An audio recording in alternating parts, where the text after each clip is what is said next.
الحمد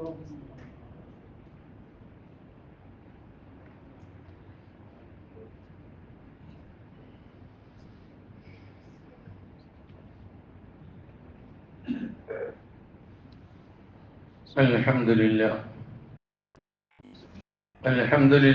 نحمده ونستعينه ونؤمن به ونتوكل عليه ونعوذ بالله من شرور أنفسنا ومن سيئات أعمالنا من يهده الله فلا مضل له ومن يضلل فلا هادي له وأشهد أن لا إله إلا الله وحده لا شريك له وأشهد أن محمدا عبده ورسوله أرسله بالهدى ودين الحق ليظهره على الدين كله ولو كره المشركون اللهم صل على محمد وعلى آل محمد كما صليت على إبراهيم وعلى آل إبراهيم وبارك على محمد وعلى آل محمد كما باركت على إبراهيم وعلى آل إبراهيم إنك حميد مجيد أما بعد فإن خير الكلام كلام الله وخير السنن سنن محمد صلى الله عليه وسلم وشر الأمور محدثاتها وكل محدثة بدعة وكل بدعة ضلالة وكل ضلالة في النار يا أيها الذين آمنوا اتقوا الله حق تقاته ولا تموتن إلا وأنتم مسلمون يا أيها الناس اتقوا ربكم الذي خلقكم من نفس واحدة وخلق منها زوجها وبث منهما رجالا كثيرا ونساء واتقوا الله الذي تساءلون به والأرحام إن الله كان عليكم رقيبا يا أيها الذين آمنوا اتقوا الله وقولوا قولا سديدا يصلح لكم أعمالكم ويغفر لكم ذنوبكم ومن يطع الله ورسوله فقد فاز فوزا عظيما أعوذ بالله من الشيطان الرجيم بسم الله الرحمن الرحيم فإن مع العسر يسرا إن مع العسر يسرا സഹോദരന്മാരെ സഹോദരികളെ, ജീവിതത്തിന്റെ എല്ലാ മേഖലകളിലും അള്ളാഹുവിന്റെ വിധിവിലക്കുകൾ പാലിച്ചുകൊണ്ട് ജീവിക്കുവാൻ കൽപ്പിക്കപ്പെട്ടവരാണ് ഞാനും നിങ്ങളും എന്നുണർത്തുന്നു. നാം ഏവരെയും അല്ലാഹു സുബ്ഹാനഹു വ തആല തഖ്വയിൽ അധിഷ്ഠിതമായ ജീവിതം നയിച്ച് കുറ്റമറ്റ വിശ്വാസികളായി ജീവിച്ച് അള്ളാഹുവിനെ കണ്ടുമുട്ടാൻ നമുക്കെല്ലാവർക്കും അള്ളാഹു തൗഫീഖ് നൽകുമാറാകട്ടെ എന്ന് പ്രാർത്ഥിക്കുകയും ചെയ്യും. ഞാൻ ഓതിവെച്ച രണ്ട് ചെറുവചനങ്ങൾ ഏറെ സുപരിചിതമാണ്. ആ സൂറത്തും നമുക്കറിയാം, അതിലെ പ്രതിപാദ്യ വിഷയങ്ങളും നമുക്കറിയാം. അത്രയേറെ പരിചിതമായ ഒരു അധ്യായമാണ് സൂറത്തുൽ ഇൻശിറാഹ്, 94-ാമത്തെ അധ്യായം. അല്ലാഹു സുബ്ഹാനഹു വ തആല ഈ രണ്ട് ചെറുവചനങ്ങളിലൂടെ വ്യക്തമാക്കി പറയുന്ന ഒരു കാര്യം, തീർച്ചയായും പ്രയാസത്തിന്റെ കൂടെയാണ് എളുപ്പം. അത് തന്നെ റിപ്പീറ്റ് ചെയ്ത് വീണ്ടും പറയുന്നു, ഇന്ന മഅൽ ഉസ്രി യുസ്ര. തീർച്ചയായും പ്രയാസത്തിന്റെ കൂടെയാണ് എളുപ്പം. 2 പ്രാവശ്യം ആവർത്തിച്ച കാര്യം പറഞ്ഞു. ഇതിന് തൊട്ടു മുമ്പുള്ള വചനങ്ങൾ അന്ത്യപ്രവാചകനായ മുഹമ്മദ് മുസ്തഫ റസൂൽ കരീം സല്ലല്ലാഹു അലൈഹി വസല്ലമയ്ക്ക് അള്ളാഹു നൽകിയ 3 അനുഗ്രഹങ്ങൾ ഓർമ്മിപ്പിച്ചതിന് ശേഷമാണ് ഇത് പറയുന്നത്. ആ 3 അനുഗ്രഹങ്ങളും പ്രവാചകന് ലഭിച്ചത് ഒരുപാട് ബുദ്ധിമുട്ടുകളും പ്രയാസങ്ങളും അനുഭവിച്ചതിന് ശേഷമുണ്ടായ അവസ്ഥയാണ്. അപ്പം നേർക്ക് നേരെ പ്രവാചകനോട് സംബോധനയാണ് എന്ന് നമുക്ക് തോന്നും എങ്കിലും അത് നമുക്കെല്ലാവർക്കും ബാധകമാണ്. അതിൽ പറഞ്ഞിട്ടുള്ള ഓരോ കാര്യങ്ങൾ, അതായത് നിനക്ക് നിന്റെ ഹൃദയത്തിന് നാം വിശാലത നൽകിയില്ലേ, അലം നശ്റഹ് ലക സദ്റക് വവളഅനാ അൻക വിസ്റക് അല്ലദീ അൻഖദ ളഹ്റക്. നിന്റെ നട്ടെല്ലിനെ, മുതുകിനെ ഞെരിച്ചു കളഞ്ഞ പ്രയാസത്തെ നാം ഇറക്കി വെക്കുകയും ചെയ്തില്ലേ. വറഫഅനാ ലക ദിക്റക്, നിനക്ക് നാം നിന്റെ പ്രശസ്തി നാം ഉയർത്തുകയും ചെയ്തില്ലേ. ഇതാണ് 3 കാര്യങ്ങൾ. ഇപ്പൊ പ്രവാചകനുണ്ടായിരുന്ന ബുദ്ധിമുട്ടുകൾ ഒഴിവാക്കി കൊടുത്തതും, പ്രവാചകന് ഹൃദയവിശാലത നൽകിയതും, പ്രവാചകന്റെ പ്രശസ്തി വാനോളവും അതിനപ്പുറമുണ്ടെങ്കിൽ അതും ഉയർത്തിയതും ഒക്കെയാണ് അതിൽ പരാമർശം. ഇനി നമ്മൾ ഓരോരുത്തരിലേക്കും എങ്ങനെയാണെന്ന് ചിന്തിക്കുകയാണെങ്കിൽ നമ്മളും ഇങ്ങനൊക്കെ തന്നെയാണ്. ഇതേപോലെ ഹൃദയവിശാലത അള്ളാഹു നൽകുന്നു, നമുക്ക് പേരും പ്രശസ്തിയും അള്ളാഹു നൽകുന്നു, നമുക്കുണ്ടാകുന്ന പ്രയാസങ്ങളെ അള്ളാഹു ഒഴിവാക്കി തരുന്നു. ഇതൊക്കെ നമ്മളെക്കുറിച്ചും നമ്മിലേക്കൊന്ന് ചുരുങ്ങി ചിന്തിച്ചാലും നമുക്ക് നിഷേധിക്കാൻ കഴിയില്ല. അത് പറഞ്ഞതിന് ശേഷമാണ് പ്രയാസം കഴിഞ്ഞാൽ ഒരെളുപ്പമുണ്ടാകും, അത് റിപ്പീറ്റ് ചെയ്ത് പറയുകയും ചെയ്യുന്നത്. സാധാരണയായി അശുഭ ചിന്തകളും ജീവിത നൈരാശ്യങ്ങളുമാണ് പലപ്പോഴും പല ആളുകളെയും പരാജയത്തിലേക്ക് കൊണ്ടുപോയി എത്തിക്കുന്നത്.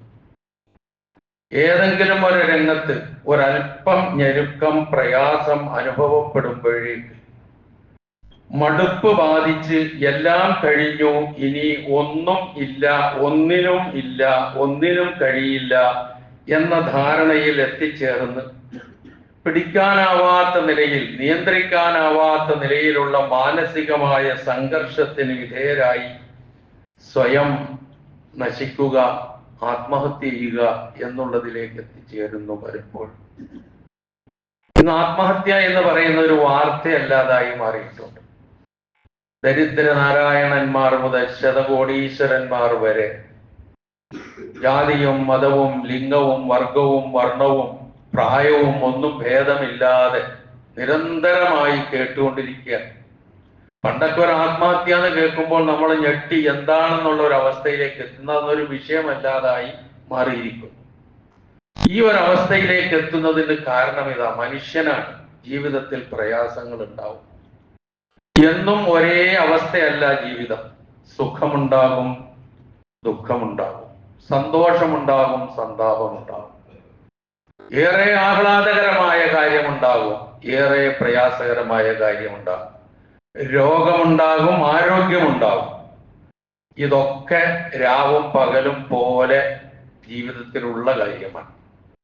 അപ്പൊ എന്തെങ്കിലും സന്തോഷകരമായ ഒരു അവസ്ഥയിൽ ഇങ്ങനെ പോയിക്കൊണ്ടിരിക്കുമ്പോൾ ഒരു ചെറിയ ഇഷ്യൂ ജീവിതത്തിൽ ഉണ്ടാകുമ്പോഴേക്കും തന്നെ നശിപ്പിക്കുന്ന ഒരു മനോഗതിയിലേക്ക് എങ്ങനെ മനുഷ്യൻ എത്താൻ കഴിയും എന്നുള്ളതാണ് വിശ്വാസികളായ നമ്മെ സംബന്ധിച്ചിടത്തോളം ചിന്തിക്കേണ്ട കാര്യം.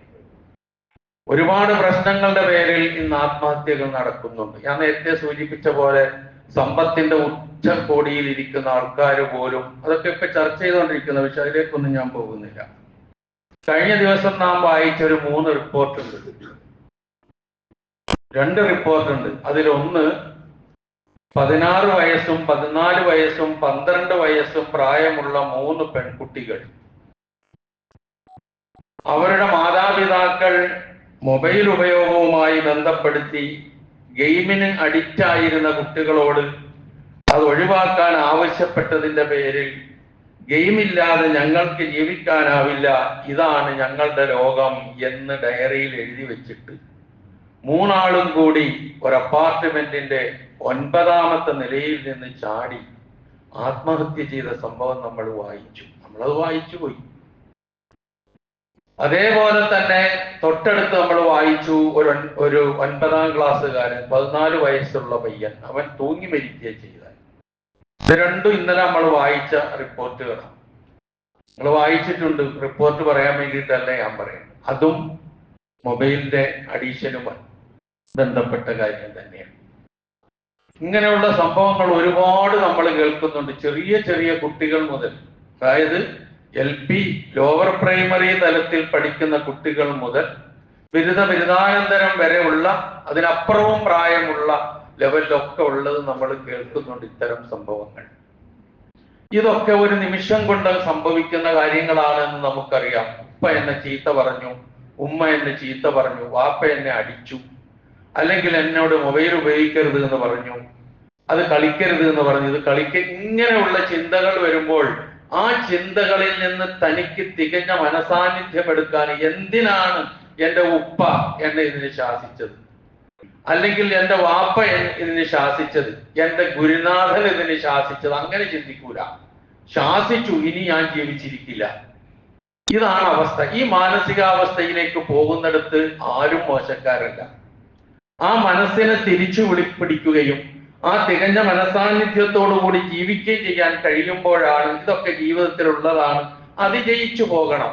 ഏത് വെല്ലുവിളികളെയും അതിജയിച്ച് മുന്നോട്ട് പോകുമ്പോഴേ വിജയം കൊയ്തെടുക്കാൻ കഴിയൂ എന്നുള്ള ഒരു മാനസികാവസ്ഥയിലേക്ക് എത്തുമ്പോഴേ ഇതൊക്കെ ഒരു നല്ല രൂപത്തിൽ കലാശിക്കുള്ളൂ. ഇല്ലെങ്കിൽ ഈ പറയുന്ന പോലെയാണ് സംഭവിക്കുക. ഞാൻ ഈ കാര്യത്തിലേക്ക് സൂചിപ്പിച്ചത്, ഞാൻ ഓതിവെച്ച വചനം ഇതിലേക്കാണ് നമ്മുടെ ശ്രദ്ധ ക്ഷണിക്കുന്നത്. വിശ്വാസികളായ നമ്മെ സംബന്ധിച്ചിടത്തോളം നമുക്ക് ഇസ്ലാമികമായി എല്ലാ രംഗത്തും കുറ്റമറ്റ മാതൃക നമ്മുടെ മുമ്പിലുണ്ട്. കടമുണ്ടാകും ജീവിതത്തിൽ, സ്വാഭാവികമാണ്. ആരെങ്കിലും ആക്ഷേപിച്ചെന്ന് വരും, അപ്പൊ നമുക്ക് അപമാനഭാരം തോന്നും. അല്ലെങ്കിൽ ഏതെങ്കിലും തരത്തിലുള്ള ഒരു പ്രശ്നം നമ്മൾ ഇഷ്ടപ്പെട്ട് നമുക്ക് കിട്ടാതെ പോകും. ഇതൊക്കെ സംഭവിക്കാം. ഇത് സംഭവിച്ചുകൊണ്ടല്ലേ ജീവിതം മുന്നോട്ട് പോകൂ എന്ന് വരുമ്പോഴേ, ആ ഒരു ബോധം ഉണ്ടാകുമ്പോഴേ അതിജയിക്കാനുള്ള മാനസികാവസ്ഥ നമുക്കുണ്ടാവുകയുള്ളൂ. അപ്പൊ നമ്മളിവിടെ ചിന്തിക്കേണ്ട ഒരു പ്രധാന കാര്യം, വിശ്വാസികളെ സംബന്ധിച്ചിടത്തോളം, ഞാൻ അവിടെ ഒതുക്കുകയാണ്, വിശാലമായി അങ്ങോട്ട് പോകുന്നില്ല. വിശ്വാസികളെ സംബന്ധിച്ചിടത്തോളം അവന് മനസ്സിലാക്കേണ്ട ഒരു കാര്യം, ഒരു മനുഷ്യന്റെ ജീവൻ അമൂല്യമാണ് എന്നുള്ളതാണ്. ഒരു വിലയും കൽപ്പിക്കാൻ അതിന് കഴിയില്ല. വിശുദ്ധ ഖുർആന്റെ പ്രയോഗത്തിൽ ഒരു മനുഷ്യന്റെ ജീവൻ മുഴുവൻ മനുഷ്യന്റെ ജീവന് തുല്യമാണെന്ന് പ്രഖ്യാപിച്ച ഗ്രന്ഥമാണ് ഖുർആൻ. അത് സ്വയം നശിപ്പിച്ചാലും ശരി, മറ്റുള്ളവരാൽ നശിപ്പിക്കപ്പെട്ടാലും ശരി, ഒരു മനുഷ്യന്റെ ജീവൻ എന്ന് പറയുന്നത് ലോകത്തുള്ള മുഴുവൻ മനുഷ്യരുടെയും ജീവനാണ്, ജീവന്റെ വിലയാണ്. അപ്പൊ അത് നശിപ്പിച്ചാൽ എല്ലാ ജീവനും നശിപ്പിച്ചതിന് തുല്യം. ഖുർആൻ കൃത്യമായിട്ട് അത് പറഞ്ഞത്, മുഴുവൻ മനുഷ്യരെയും കൊന്നതിന് തുല്യമാണെന്നാണ് ഖുർആൻ പറഞ്ഞത്. എന്നാൽ ആ ഒരവസ്ഥയിലേക്ക് പോകാതെ എല്ലാം അതിജയിച്ച് ജീവിപ്പിക്കാനുമാണ് ശ്രമിക്കുന്നതെങ്കിലോ മുഴുവൻ മനുഷ്യരെയും ജീവിപ്പിച്ചതുപോലെയാണെന്നാണ് ഖുർആന്റെ പ്രഖ്യാപനം. ഈ ഗ്രന്ഥത്തിന്റെ ആളുകൾക്ക് ഒരിക്കലും ഇങ്ങനെ അങ്ങോട്ട് കൂടുതൽ ചിന്തിക്കാൻ കഴിയില്ല. ഒരു കാര്യം നാം മനസ്സിലാക്കേണ്ടത്, ഒരു വിശ്വാസിയെ സംബന്ധിച്ചിടത്തോളം ഇങ്ങനെ ഒരു ചിന്തയേ പാടില്ല. എന്തെങ്കിലും എന്നിട്ടല്ലേ ചെയ്യല്. ഇപ്പൊ കുറച്ചൊക്കെ നമുക്ക് കുറഞ്ഞു നിൽക്കുന്നു എന്ന് പറയുന്നുണ്ട് എങ്കിലും അത്ര അങ്ങോട്ട് ശുഭകരമല്ല കാര്യം. കുറച്ച് 1-2 മണിക്കൂർ മുമ്പ് ഒരു ന്യൂസ് ശ്രദ്ധയിൽപ്പെട്ടു. നാളെ പത്രങ്ങളിലൊക്കെ വരുമായിരിക്കും. ഒരു മുസ്ലിമായ നെറ്റിയിൽ 2 തഴപ്പ് ഇങ്ങനെ കണ്ടാൽ കണ്ണ് നമുക്ക് എടുക്കാൻ പറ്റില്ല, അത്ര തഴപ്പുണ്ട് നെറ്റി. അദ്ദേഹം തന്റെ കാറില് തന്നോട് എന്തൊക്കെയോ സാമ്പത്തികമായി പ്രയാസം കാണിച്ച ആൾക്കാരുടെ പേര് പറഞ്ഞ ഒരു വീഡിയോ ചെയ്തതിന് ശേഷം ഭാര്യയും മക്കളെയും കൂട്ടിക്കൊണ്ട്, വയനാടാണ് ഈ സംഭവം ഉണ്ടായത്, ആള് കണ്ണൂർക്കാരനാണ്, വയനാട് വെച്ചാണ് ഈ സംഭവം. കാറിന് തീ കൊടുത്തു, അദ്ദേഹം മരിച്ചു. ആൾക്കാരെല്ലാം കൂടി ഭാര്യയും കുട്ടികളെയും രക്ഷപ്പെടുത്തി. അത് കുറെ കാര്യങ്ങൾ പറയുന്നുണ്ട്. 13 മിനിറ്റ് ദൈർഘ്യമുള്ള വീഡിയോ ആണ്. എല്ലാം സാമ്പത്തികമായി ബന്ധപ്പെട്ട കാര്യങ്ങളാണ്. ആ ഒരു മാനസികാവസ്ഥ, മനുഷ്യനാണ്, സമ്പത്ത് വരും പോകും, അല്ലെങ്കിൽ ആരെങ്കിലും എന്റെ സമ്പത്ത് കീഴ്പ്പെടുത്തും, ആ കീഴ്പ്പെടുത്തിയ സമ്പത്ത് നേടിയെടുക്കാൻ ഇന്ന് എന്തെല്ലാം മാർഗങ്ങളുണ്ട്, ഇതൊന്നും ചിന്തിക്കൂല, ഒരു തോന്നല്. അതാണ് ഞാൻ പറഞ്ഞത്, അത്ര ശുഭകരമല്ല കാര്യമെന്ന് ഞാൻ സൂചിപ്പിച്ചതാ. എന്നാൽ അങ്ങനെ ചിന്തിക്കാൻ പോലും പാടില്ലാത്ത ഒരു തത്വസംഹിതയുടെ ആളുകളാണ് വിശ്വാസികൾ. ഇവിടെ ഒരു മനുഷ്യനെ സംബന്ധിച്ച്, ഒരു വിശ്വാസിയെ സംബന്ധിച്ചിടത്തോളം അവൻ എന്തൊക്കെ പ്രശ്നങ്ങൾ ഉണ്ടാകട്ടെ, ഞാൻ നേരത്തെ പറഞ്ഞതുപോലെ സാമ്പത്തിക പ്രശ്നങ്ങളുണ്ട്, കുട്ടികളാണെങ്കിൽ പരീക്ഷയിൽ പരാജയപ്പെടുന്നതുണ്ട്, കുടുംബ പ്രശ്നങ്ങളുണ്ട്, അപമാനഭാരങ്ങളുണ്ട്, ഭയമുണ്ട്, മൊബൈലുമായി ബന്ധപ്പെട്ട കാര്യങ്ങളുണ്ട്, ലൈംഗികാതിക്രമങ്ങൾക്ക് വിധേയരായി ഇനി ഞാൻ ജീവിച്ചിരുന്നിട്ട് എന്ത് കാര്യം എന്ന് ചോദിച്ചു പോയി ആത്മഹത്യ ചെയ്യുന്നത്, ഇങ്ങനെ പലതുമുണ്ട്. അപ്പൊ ഈ രൂപത്തിലുള്ള കാര്യമൊക്കെ ഇതെന്താണ് ഒരു താൽക്കാലിക മോചനം, മോക്ഷം. ആ കാര്യത്തിൽ നിന്ന് തൽക്കാലം ഒരു രക്ഷപ്പെടൽ എന്നുള്ളതല്ലാതെ ശാശ്വതമായ ജീവിതത്തെക്കുറിച്ചുള്ള വ്യക്തമായ കാഴ്ചപ്പാടില്ലായ്മയാണ് ഏറ്റവും പ്രധാനമായി ഇതിലേക്ക് പോകുന്നത്. ഒറ്റപ്പെട്ടതല്ലാത്തത് ഉണ്ടായ കേട്ടോ, ഞാൻ പൂർണ്ണമായും നിഷേധിക്കുന്നില്ല. പക്ഷെ ഏറ്റവും പ്രധാനമായി വരുന്ന ഒരു കാര്യമാണ് ജീവിതം അത് ഇതോടുകൂടി തീരുന്നതാണെന്നുള്ള ചിന്ത. ആ ചിന്ത ശക്തിപ്പെട്ടു വരിക. ഇനിയിപ്പൊ ഞാൻ ജീവിച്ചിരുന്നിട്ട് എന്താ കാര്യം? അങ്ങനെ ചിന്തിച്ച് അവനങ്ങോട്ട് പോകും, അല്ലെങ്കിൽ അവളങ്ങോട്ട് പോകും. സംഭവിക്കുന്ന എന്താ? അതിനുശേഷം ജീവിച്ചിരിക്കുന്ന കുറെ മനുഷ്യരുണ്ട് ഇവിടെ. ജീവിച്ചിരിക്കുന്ന ഒരു ഭാര്യയാണെങ്കിൽ അവളുടെ ഭർത്താവുണ്ട്, അല്ലെങ്കിൽ അവർക്ക് മക്കളുണ്ട്, അവർക്ക് മാതാപിതാക്കളുണ്ട്. ഇതങ്ങോട്ട് കഴിഞ്ഞാൽ പിന്നെ ഉള്ള പേരെന്താ? തൂങ്ങിച്ചത്തോന്റെ ഭാര്യ, ആത്മഹത്യ ചെയ്തവളുടെ ഭർത്താവ്, അവന്റെ മക്കൾ, അവളുടെ മക്കള്, അവരുടെ ഉപ്പ ഉമ്മ അല്ലെങ്കിൽ മാതാപിതാക്കൾ എന്ന് ജനം പറയാൻ തുടങ്ങുമ്പോൾ അവസാനം ഇനി ഞങ്ങൾ എന്തിനാ ജീവിച്ചിരിക്കുന്നത് ഇതും കേട്ടുകൊണ്ട് അവരും പോകും. ഒരു വല്ലാത്ത ഒരു പ്രശ്നമാണ് ഇത്. അങ്ങനത്തെ നിസ്സാരമായി കാണാൻ കഴിയുന്ന കാര്യങ്ങളല്ല. ഒരു വിശ്വാസിയെ പിടിച്ചു നിർത്തുന്ന കാര്യം, ഞാൻ അവിടെ മാത്രം നിൽക്കുക. ഒരു വിശ്വാസി ഈ രംഗത്ത് പിടിച്ചു നിർത്തേണ്ടത് എന്റെ ജീവിതം ഇതുകൊണ്ട് അവസാനിക്കുന്നില്ല, ഇത് ശാശ്വത ജീവിതമല്ല, ഇത് നശ്വരമാണ്. സമ്പത്ത് വരും പോകും, അഭിമാനം ഉണ്ടാകും, അപമാനം വരും, ഇതൊക്കെ സംഭവിക്കും, രോഗം വരും, ആരോഗ്യമുണ്ടാകും. ഇങ്ങനെ എല്ലാത്തിനെയും ആ കാഴ്ചപ്പാടോടുകൂടി കണ്ടുകൊണ്ട് ഇത് അള്ളാഹുവിലുള്ള അചഞ്ചലമായ വിശ്വാസം, ഖദാ ഖദർ, അതിലുള്ള വിശ്വാസത്തിന്റെ പോരായ്മ ഇതിന്റെ ഒരു വലിയ വിഷയമായി കാരണമായി മാറുന്നുണ്ട്. അവിടെ വേണ്ടത് ക്ഷമിക്കുക, സഹിക്കുക, അള്ളാഹുവിൽ തവക്കുൽ ചെയ്ത് മുന്നേറുക, ഇത് മാത്രമാണ്. അതിലാണ് ഇതിൽ ഏറ്റവും ആ കാഴ്ചപ്പാടിനെ മാത്രമേ ഇത് പിടിച്ചു നിർത്താൻ കഴിയുകയുള്ളൂ. സാധാരണയായി നമ്മൾ കേൾക്കുന്ന ഒരു വചനമുണ്ടല്ലോ, പ്രവാചക തിരുമേനി സല്ലല്ലാഹു അലൈഹി വസല്ലമയുടെ ഒരു വചനം. ഒരു വിശ്വാസിയായ മനുഷ്യനെ സംബന്ധിച്ചിടത്തോളം എന്തും ഹൈറാണവൻ, എന്തും ഗുണമാണ്. അതെങ്ങനെയാവുക? ജീവിതത്തിൽ സന്തോഷമുണ്ടായാൽ അള്ളാഹുവിനോട് നന്ദിയുള്ളവനാകും, അപ്പൊ അത് നല്ലത്. ജീവിതത്തിൽ പ്രയാസം ഉണ്ടാകുമ്പോഴോ ക്ഷമിക്കും, സഹിക്കും, അതിജയിക്കും, അങ്ങനെ പോകും, അപ്പൊ അതും ഹൈർ. ഇങ്ങനെയുള്ള മനുഷ്യനാകാനാണ് മതം പഠിപ്പിക്കുന്നത്. പക്ഷെ മതത്തെ ആർക്കും ഇഷ്ടമല്ല. മതം എന്ന് പറഞ്ഞുകൂടാ. ഇസ്ലാം എന്ന് പറഞ്ഞാൽ പ്രത്യേകിച്ച് ഒരുതരം ഫോബിയാണ് എല്ലാ രംഗത്തും. നമുക്കറിയാം, അതിലേക്കൊന്നും ഞാൻ കടന്നു പോകുന്നില്ല. തന്നെയുമല്ല, ഒരു വിശ്വാസി വിശ്വസിക്കുന്നത് എന്താ? ഖുർആൻ അവനെ പഠിപ്പിക്കുന്നുണ്ട്, വമാ ഹാദിഹിൽ ഹയാത്തുദ് ദുനിയാ ഇല്ലാ ലഹുവും വലഇബുൻ വഇന്ന ദാറൽ ആഖിറത ലഹിയൽ ഹയവാൻ ലൗ കാനൂ യഅലമൂൻ. ഖുർആൻ പറയുന്നത് അങ്ങനെ. സൂറത്ത് അൻകബൂത്തിലാണ് ആ വചനം, 64-ാമത്തെ വചനമാണ്. എന്താ പറഞ്ഞത്? ഈ ലോകം എന്ന് പറഞ്ഞാൽ കളിയും തമാശയും വിനോദവും ഒക്കെയാണ്.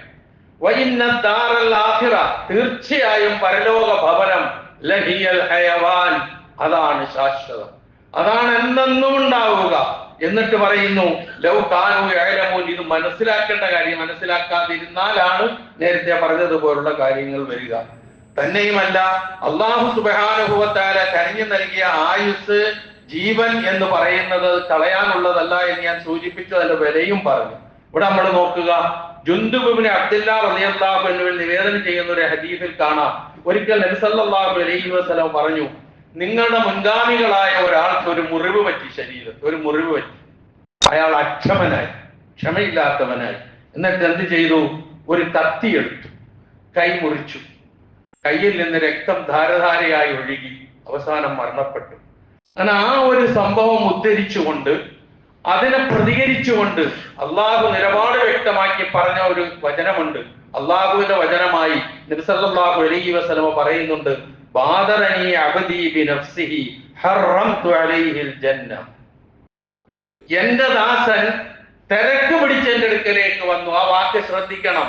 ബാദറനി അബ്ദി ബിനഫ്സിഹി, എന്റെ ദാസൻ അവന്റെ ശരീരവുമായി തിരക്ക് പിടിച്ച് എന്റെ അടുക്കലേക്ക് വന്നു എന്ന് പറഞ്ഞാൽ അവൻ സ്വയം നശിപ്പിച്ചു അവനെ. അതുകൊണ്ട് ഞാൻ എന്ത് ചെയ്യും? ഹറംതു അലൈഹിൽ ജന്ന, സ്വർഗം അവന് ഞാൻ നിഷിദ്ധമാക്കും. ഒരു രക്ഷയില്ല. മഹാനായ പ്രവാചക തിരുമേനി സല്ലല്ലാഹു അലൈഹി വസല്ലമ ആത്മഹത്യ ചെയ്തു എന്ന് ഉറപ്പായ മയ്യത്തിന് വേണ്ടി നമസ്കരിച്ചിട്ടില്ല. അതാണ് പ്രവാചകന്റെ ചര്യ. നമസ്കരിച്ചിട്ടില്ല എന്ന് മാത്രമല്ല, നമസ്കരിക്കാൻ ഒരുങ്ങിയ ആൾക്കാരെ തടഞ്ഞിട്ടില്ല എന്ന് കൂടിയ പ്രവാചകന്റെ ചരിത്രം നമുക്ക്, ഞാൻ നിസ്കരിക്കൂല എന്നുള്ള നിലപാട്. എന്ത് ഇത്ര കഠിനമായ ഒരു ശൈലി കാരുണ്യത്തിന്റെ പ്രവാചകൻ സ്വീകരിച്ചത്? ഇതാണ് അതിന്റെ കാരണം. അതിന് അർഹതയില്ല, അവൻ ചെയ്തുകൂടാതെ, ചെയ്തത് ഏറ്റവും വലിയ തെറ്റാണ് എന്നുള്ള നിലയിൽ തന്നെയാണ്. അപ്പൊ ഇത് നാം ഇങ്ങനെയുള്ള സംഭവങ്ങൾ നമ്മൾ വിലയിരുത്തുന്നതോടൊപ്പം തന്നെ നാം മനസ്സിലാക്കേണ്ട ഒരു കാര്യം, ഇതൊക്കെ തടഞ്ഞു നിർത്താൻ പറ്റുന്ന ഒരേ ഒരു മാർഗം എന്താണ്? അള്ളാഹുവിലുള്ള അചഞ്ചലമായ വിശ്വാസവും പരലോകത്തെ കുറിച്ചുള്ള ചിന്തയും മാത്രമാണ്. അലാ ബിദിക്രില്ലാഹി തത്മഇന്നുൽ ഖുലൂബ്. മനഃശാന്തി കിട്ടണോ? അള്ളാഹുവിനെ കുറിച്ചുള്ള ഓർമ്മ വേണം. ഖുർആൻ അർത്ഥശങ്കയ്ക്കിടമില്ലാത്ത വിധം പറഞ്ഞ കാര്യം തന്നെയുമല്ല, മനുഷ്യർക്ക് മാതൃകയാകുന്ന പ്രവാചകന്മാർ മുഴുവനും അവരുടെ ജീവിതത്തിൽ അനുഭവിച്ചിട്ടുള്ള ക്ലേശങ്ങളും ബുദ്ധിമുട്ടുകളും എണ്ണിയാലൊടുങ്ങാത്തതാണ്, അസഹനീയമാണ്. എന്നിട്ട് അതിനെല്ലാം അവഗണിച്ചാണ് അവർ വിജയിച്ചത്, അവർ മാതൃകയായി മാറിയത്. ഇബ്രാഹിം നബി അലൈഹി സ്വലാത്തു വസ്സലാം അഗ്നികുണ്ഡത്തിൽ നിന്ന് പുറത്തേക്ക് വന്നത്, സ്വന്തം മകനെ ബലിയെറുക്കാൻ പറഞ്ഞപ്പോൾ അതിന് ഒരുങ്ങിയത്, അത് വേണ്ടാന്നുള്ള അല്ലാഹു പറഞ്ഞത്. ഇതൊക്കെ നേരത്തെ ഞാൻ സൂചിപ്പിച്ച ഇതാണ് കാരണം. അതൊരു വലിയ പ്രഖ്യാപനമാണത്. അവിടെയാണ് നാം നമ്മുടെ മനസ്സിനെ പിടിച്ചു നിർത്തേണ്ട കാര്യം. അത് തന്നെയുമല്ല, നമ്മൾ സാധാരണയായി പരിശോധിച്ചപ്പോൾ അതുപോലെ തന്നെ യൂനുസ് നബിയുടെ, അയ്യൂബ് നബിയുടെ ഒക്കെ, മൂസാ നബിയുടെ ഒക്കെ ചരിത്രം എടുത്തു നോക്കിയാൽ വലിയ മാതൃകയുണ്ട്. ചരിത്രത്തിലേക്കൊന്നും ഞാൻ പോകുന്നില്ല. ഇപ്പം 2025 ഒരു സാന്ദർഭികമായ ഒരു കാര്യം കൂടി പറയട്ടെ. 2025 വേൾഡ് ഹാപ്പിനെസ് റിപ്പോർട്ട് എന്ന് പറയുന്ന ലോകത്ത് വലിയ സന്തോഷത്തോടെ ഹാപ്പിയോടുകൂടി ജീവിക്കുന്ന ആളുകളുള്ള പ്രദേശം ഏതാണ് എന്ന ആ റിപ്പോർട്ടിൽ ഒന്നാമതായി പറയുന്ന സ്ഥലം ഫിൻലാൻഡ് എന്ന് പറയുന്ന സ്ഥലമാണത്രേ ഏറ്റവും ഹാപ്പിയായി ജീവിക്കുന്നത്. ആ ഫിൻലാൻഡിൽ അവിടുത്തെ ആത്മഹത്യാ നിരക്ക് 13.4%. ഇത്ര ഹാപ്പിയുള്ള സ്ഥലത്ത്. അപ്പൊ ഹാപ്പി ഇല്ലായ്മ അല്ലല്ലോ ഇതിലേക്ക് കൊണ്ടുപോകുന്നത്, വേറെ എന്താണെന്നുള്ള ഒരു ഉറപ്പല്ലേ? നമ്മൾ ചിന്തിച്ചു നോക്കുക. അങ്ങനെ ആ റിപ്പോർട്ട് അനുസരിച്ച് വരുമ്പോൾ നമ്മുടെ ഇന്ത്യ 125ാം സ്ഥാനത്താണ് അത്ര, ആ റിപ്പോർട്ട് അനുസരിച്ച് ആകട്ടെ. അതുപോലെ വികസിത രാജ്യങ്ങളുടെ കൂട്ടായ്മ, അങ്ങനെ ഒരു സംഘം, ചെറു സംഘം, വികസിത രാജ്യങ്ങളുടെ കൂട്ടായ്മ.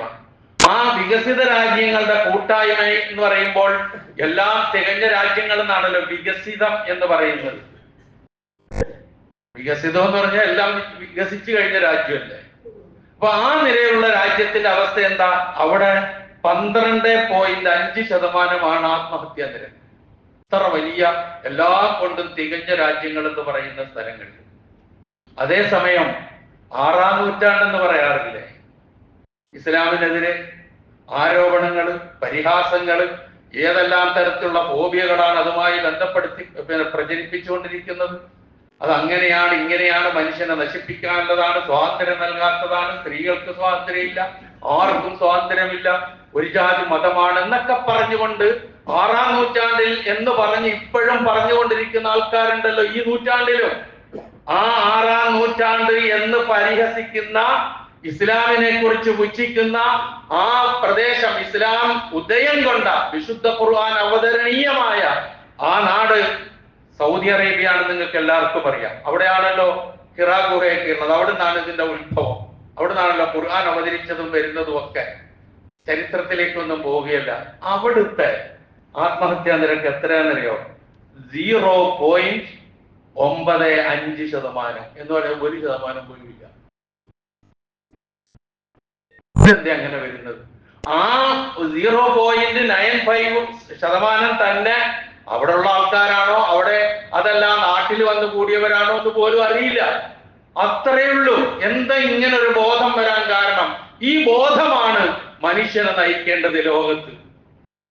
ആ ബോധത്തെയാണ് ഇല്ലായ്മ ചെയ്യാൻ എല്ലാവരും കൊണ്ടുപിടിച്ച് ശ്രമിച്ചുകൊണ്ടിരിക്കുന്നത്. കാരണം എന്താ? മനുഷ്യൻ നന്നായിക്കൂടാ, മനുഷ്യൻ നന്നാകരുത്. ഇത്തരത്തിലുള്ള ഒരുപാട് മോശമായ കാര്യങ്ങൾ ഉണ്ടെങ്കിലേ നമുക്ക് മുന്നോട്ട് പോകാൻ കഴിയുന്നുള്ള ഒരു ചിന്ത. എന്തേ ഇതിന് കാരണം? ഈ അവബോധമാണ്. നേരത്തെ പറഞ്ഞ ബോധം, ഞാൻ അള്ളാഹുവിന്റെ സൃഷ്ടിയാണ്, ഞാൻ തിരിച്ചു ചെല്ലേണ്ടത് അള്ളാഹുവിലേക്ക് തന്നെയാണ്. എന്റെ ജീവൻ ഞാൻ അകാരണമായി എടുത്തിട്ടുണ്ട് എങ്കിൽ എനിക്ക് അതിന് ശിക്ഷ ലഭിക്കും. അതുകൊണ്ട് ഞാൻ അതിനില്ല, എന്തും വരട്ടെ എന്റെ ജീവിതത്തിൽ എന്നുള്ള അവബോധം ഉണ്ടായി തീരുന്നത് കൊണ്ടാണ് ആ ഒരവസ്ഥയിലേക്ക് എത്തുന്നത്. തന്നെയുമല്ല, വളരെ ഗൗരവത്തോടു കൂടിയാണ് ഇക്കാര്യത്തെ ഇസ്ലാം കാണുന്നത്. എങ്ങനെയാണോ ഒരു മനുഷ്യൻ ഈ ലോകത്ത് ആത്മഹത്യ ചെയ്തത്, അതേപോലത്തെ ശിക്ഷയായിരിക്കും പരലോകത്ത് നരകത്തിൽ അവനെ ലഭിക്കുക. അള്ളാഹു കാത്തുരക്ഷിക്കട്ടെ. അത്ര ഗുരുതരമാണ്. ഒരാളൊരു മുകളിലുള്ള ഉയരമുള്ള സ്ഥലത്ത് നിന്ന് ചാടിയിട്ടാണ് ആത്മഹത്യ ചെയ്തത് എങ്കിൽ നരകത്തിൽ അതേപോലെ ചാടിക്കൊണ്ടിരിക്കുന്ന ഖാലിദൻ മുഖല്ലദൻ അബദൻ എന്ന പ്രയോഗം. ഖാലിദൻ മുഖല്ലദൻ അബദൻ എന്നാണ് ഹദീസിന്റെ പ്രയോഗം. അറബി ഭാഷ അറിയുന്നവർക്കറിയാം അതിന്റെ ഗൗരവം എന്താണെന്ന്. ഖാലിദ് എന്ന് പറഞ്ഞാൽ ശാശ്വതം എന്നാണ് അർത്ഥം. മുഖല്ലദ് എന്ന് പറഞ്ഞാലും അങ്ങേയറ്റത്തെ ശാശ്വതം എന്നാണ് അർത്ഥം. പിന്നൊരു അബദൻ എപ്പോഴും എന്നാണ് അർത്ഥം. 3 വചനങ്ങൾ വാക്കുകൾ പ്രയോഗിച്ചിട്ടാണ് ആ ഗൗരവം പറഞ്ഞത്. അങ്ങനെ ആയിക്കൊണ്ടേയിരിക്കുമെന്ന് ഒന്ന് ചിന്തിച്ചു നോക്കിയേ. ഒരു നൈമിഷികമായ വികാരത്തിന് അടിമപ്പെട്ടു എന്തോ ആയി എന്ന് പറഞ്ഞു പോയി നമ്മൾ വിശ്വാസികളായ ആരെങ്കിലും ആ ഒരു അവസ്ഥയിലെത്തിയാൽ നരകത്തിലെത്തിയിട്ട് ഇങ്ങനെ ചാടിക്കോട്ടിരിക്കണം. വിഷം കഴിച്ചാണ് പലയാതി മരണങ്ങളുണ്ടല്ലോ. ഞാൻ അതിലേക്കൊന്നും അങ്ങനെ ഹദീസ് ഇങ്ങനെ പരത്തി പറയുന്നുണ്ട്. എല്ലാ ആത്മഹത്യ ചെയ്യുന്ന എല്ലാ രംഗങ്ങളെ കുറിച്ചും ആ ഹദീസിലുണ്ട്. ഓരോന്നും എടുത്തു പറഞ്ഞുകൊണ്ടാണ് ഇങ്ങനെയുള്ളത്. അതുപോലെ തന്നെ ശ്വാസം മുട്ടിച്ചിട്ടാണെങ്കിൽ അങ്ങനെ ആയിരിക്കും അവന് ലഭിക്കാൻ പോകുന്ന ശിക്ഷ. ഇതൊക്കെ വിശുദ്ധ പ്രവാചകന് വേണ്ടി സല്ലല്ലാഹു അലൈഹി വസല്ലം ഇങ്ങനെ എണ്ണി പറയുന്നത്. ഇത് ചെയ്തത് ഒരു രക്തസാക്ഷിയായ അള്ളാഹുവിന്റെ മാർഗത്തിൽ ഇറങ്ങിത്തിരിച്ച ഒരു വ്യക്തിയാണെങ്കിൽ പോലും അവനും അതേ ശിക്ഷ തന്നെ ലഭിക്കുന്ന ഒരു മാറ്റം അതിനുണ്ടാവില്ല. ഖൈബർ യുദ്ധവേള ഒരു മനുഷ്യൻ നബി സല്ലല്ലാഹു അലൈഹി വസല്ലമയുടെ അടുക്കൽ അനുയായികൾ ചെന്നിട്ട് പറഞ്ഞു, ഭയങ്കര യുദ്ധതന്ത്രജ്ഞനാണ് കേട്ടോ, നോക്കിയേ. റസൂൽ ഒറ്റ മറുപടി പറഞ്ഞോളൂ, ഹുവ പിന്നാർ, അവൻ നരകത്തിലാണ്. റസൂൽ വെറുതെ പറയില്ല. അങ്ങനെ യുദ്ധം തുടങ്ങി. വീണ്ടും ഇയാളുടെ യുദ്ധത്തിലെ ആ ശക്തമായ ഇടപെടലുകളും കാര്യങ്ങളൊക്കെ കണ്ടപ്പോ വീണ്ടും ചെന്ന് പറഞ്ഞു. അപ്പോഴും അതേ വാക്ക് ആവർത്തിച്ചു റസൂൽ. കുറച്ചു നേരം കഴിഞ്ഞ് ആ വന്ന സഹാബികൾ വീണ്ടും തിരിച്ചു വന്നിട്ട് പറഞ്ഞു, അള്ളാഹുവിന്റെ റസൂലെ, അദ്ദേഹം ആത്മഹത്യ ചെയ്തു. എന്തേ കാരണം? ശരീരത്തൊരു ചെറിയ മുറിവേറ്റു. അസഹനീയമായ മുറിവായി കണ്ടുകൊണ്ട് സ്വന്തം ആയുധം കൊണ്ട് തന്നെ അദ്ദേഹം മരണപ്പെട്ടു. ഈ സഹാബികൾ പറയുന്നു, അള്ളാഹുവിന്റെ റസൂലെ, അങ്ങ് പറഞ്ഞ വാക്ക് എത്ര സത്യസന്ധമാണ് എന്ന് നബിയോട് പറഞ്ഞു എന്നാണ്. വലിയൊരു സംഭവമാണ്. വളരെ ചുരുക്കി 2-3 വാചകങ്ങളിൽ പറഞ്ഞെന്ന് മാത്രമേ ഉള്ളൂ. അപ്പൊ ഇതൊക്കെയാണ് അവസ്ഥ, ഇതാണ് സ്ഥിതി എന്ന് നാം തിരിച്ചറിയുക. അതുപോലെ തന്നെ നബി സല്ലല്ലാഹു അലൈഹി വസല്ലമ ഈ സംഭവം അറിഞ്ഞ ഉടനെ ബിലാൽ റളിയല്ലാഹു അൻഹുവിനെ വിളിച്ചിട്ട് പറഞ്ഞു, ജനങ്ങളെയൊക്കെ വിളിച്ചു കൂട്ടാൻ പറഞ്ഞു. മദീനയിലാണ് സംഭവം. ജനങ്ങളെയൊക്കെ വിളിച്ചു കൂട്ടിയിട്ട് പറഞ്ഞു, തീർച്ചയായും അള്ളാഹു അള്ളാഹു സുബ്ഹാനഹു വ തആല ഈ ദീനിനെ നിലനിർത്തും. ദുർമാർഗിയായ മനുഷ്യന്റെ സേവനം കൊണ്ടും അള്ളാഹു ഈ ദീനിനെ നിലനിർത്തും എന്നൊന്നുകൂടി അവർക്ക് ബോധ്യപ്പെടുത്തി കൊടുത്തു. അദ്ദേഹം ആ രൂപത്തിൽ മരണപ്പെട്ടുകൊണ്ടുള്ള ബേജാറിൽ നിന്ന് ആ സഹാബത്തിന് എത്ര ആശ്വാസം ഉണ്ടായിട്ടുണ്ടാവും നമ്മൾ ആലോചിച്ചു നോക്കുക. ഒരു നിർവാഹവും ഇല്ല വിശ്വാസിയെ സംബന്ധിച്ചിടത്തോളം, ചിന്തിക്കാൻ പോലും. അതുകൊണ്ട് വേണ്ടതെന്താ? ഭൗതിക ജീവിതത്തിൽ ഒരുപാട് കാര്യങ്ങൾ പറയുന്നുണ്ട്. പ്രശ്നങ്ങൾ പങ്കുവെക്കണം, സഹപ്രവർത്തകരുമായി ആശയവിനിമയം നടത്തണം, കുടുംബത്തിലുള്ളവരുമായി പ്രശ്നങ്ങൾ സംസാരിക്കണം, കുട്ടികളാണെങ്കിൽ മാതാപിതാക്കളുമായി ആശയവിനിമയം നടത്തണം. ഇങ്ങനെ ഒരുപാട് കാര്യങ്ങൾ അതുമായി പറയുന്നു. ഇപ്പൊ കഴിഞ്ഞ 7 വർഷം മുമ്പ് ഒരു ശതകോടീശ്വരൻ നേത്രാവതി നദിയിൽ ചാടി മരിച്ച ഒരു സംഭവം ഉണ്ടായി. അതുമായി ബന്ധപ്പെട്ട് അദ്ദേഹത്തിന്റെ കാര്യങ്ങൾ പറയുന്നിടത്ത് നമുക്ക് വായിക്കാൻ കഴിയുന്ന ഒരു കാര്യമുണ്ട്. എന്താണെന്നറിയോ? അദ്ദേഹത്തിന് ഒരുപാട് സാമ്പത്തിക ബാധ്യത ഉണ്ടായിരുന്നു. പക്ഷേ ആ സാമ്പത്തിക ബാധ്യത ജീവിത പങ്കാളിയോട് പോലും പറഞ്ഞിട്ടുണ്ടായില്ല എന്നാണ്. എല്ലാം മനസ്സിൽ ഇങ്ങനെ വെച്ചുകൊണ്ട് നടന്ന് വിങ്ങിപ്പൊട്ടി. ആ സംഭവമൊക്കെ നമ്മൾ വായിച്ചതാ. വിങ്ങിപ്പൊട്ടി അവസാനം നദിയിലേക്ക് പോയി മുങ്ങി മരിച്ചത്. പരിഹാരമുണ്ടേറെ ഈ ലോകത്ത് തന്നെ ഉണ്ട് ഇങ്ങനെയുള്ള കാര്യങ്ങൾ. ഒരു വിഷയം ഉണ്ടാകുമ്പോൾ പരസ്പരം ഒന്ന് പറഞ്ഞുകൂടെ, ആശയവിനിമയം നടത്തിക്കൂടെ? ആ സംസാരത്തിന് എവിടുന്നെങ്കിലും ഒരു ചെറിയ മിന്നൽ നമുക്ക് കിട്ടും, ഒരു ചെറിയ വെളിച്ചം. എവിടുന്നെങ്കിലും ഒരു വാക്കിൽ നിന്ന്, ഒരു സമീപനത്തിൽ നിന്ന് ഒന്നും ചെയ്യാതെ അങ്ങാട് തോന്നുക, പോവുക, ചെയ്യുക, എന്നിട്ട് അവസാനം അത് ധീരതയാണോ ഭീരുത്വമാണോ നമ്മൾ ചർച്ച ചെയ്യുന്ന അതാ. മറ്റു വശങ്ങളൊന്നും അല്ല നമ്മളുടെ ചർച്ച. അപ്പൊ അതൊന്നും അല്ല വേണ്ടത്. മറിച്ച് ഇത്തരം കാര്യങ്ങളെ കുറിച്ച്, ജീവിതത്തെ കുറിച്ച് വ്യക്തമായ കാഴ്ചപ്പാട്. ഒരിക്കലും നിരാശ ബാധിക്കരുത്. നമുക്ക് പ്രതീക്ഷയാണ് വേണ്ടത്. പ്രതീക്ഷയെ മുന്നോട്ട് നയിക്കൂ, നിരാശ നശിപ്പിച്ചു. അതുകൊണ്ട് തന്നെയാണ് ആ സൂറത്തുൽ ഇൻഷിറാഹിന്റെ ആദ്യ ഭാഗത്ത് പ്രവാചകൻ അനുഭവിക്കേണ്ടി വന്ന ഒരുപാട് കാര്യങ്ങൾ അത് അതിജയിച്ച് വിജയത്തിലേക്കും അതേപോലെ തന്നെ ഉന്നതമായ അവസ്ഥകളിലേക്കും പ്രവാചകൻ എത്തിച്ച കാര്യങ്ങളൊക്കെ സൂചിപ്പിച്ചുകൊണ്ട് ഇതാണ് കാരണം.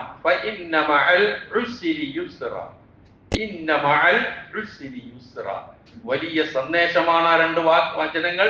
ചെറിയ വചനങ്ങളാണ്, ഒരുപാട് സന്ദേശം. ഈ ആധുനിക യുഗത്ത് നമ്മൾ അനുഭവിച്ചുകൊണ്ടിരിക്കുന്ന, കണ്ടും കേട്ടും കൊണ്ടിരിക്കുന്ന മനുഷ്യന്റെ ജീവനുമായി ബന്ധപ്പെട്ട കാര്യങ്ങളെ ഒന്ന് ബന്ധപ്പെടുത്തി ഒന്ന് സ്വൈര്യമായി ഇരുന്ന് ചിന്തിച്ചു നോക്കുക.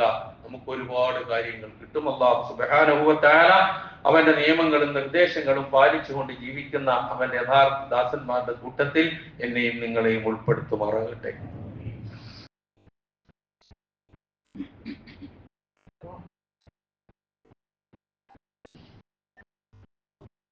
الحمد لله الذي هدانا لهذا وما كنا لنهتدي لولا أن هدانا الله والصلاة والسلام على أشرف الأنبياء والمرسلين وعلى آله وصحبه أجمعين أما بعد اتقوا الله عباد الله.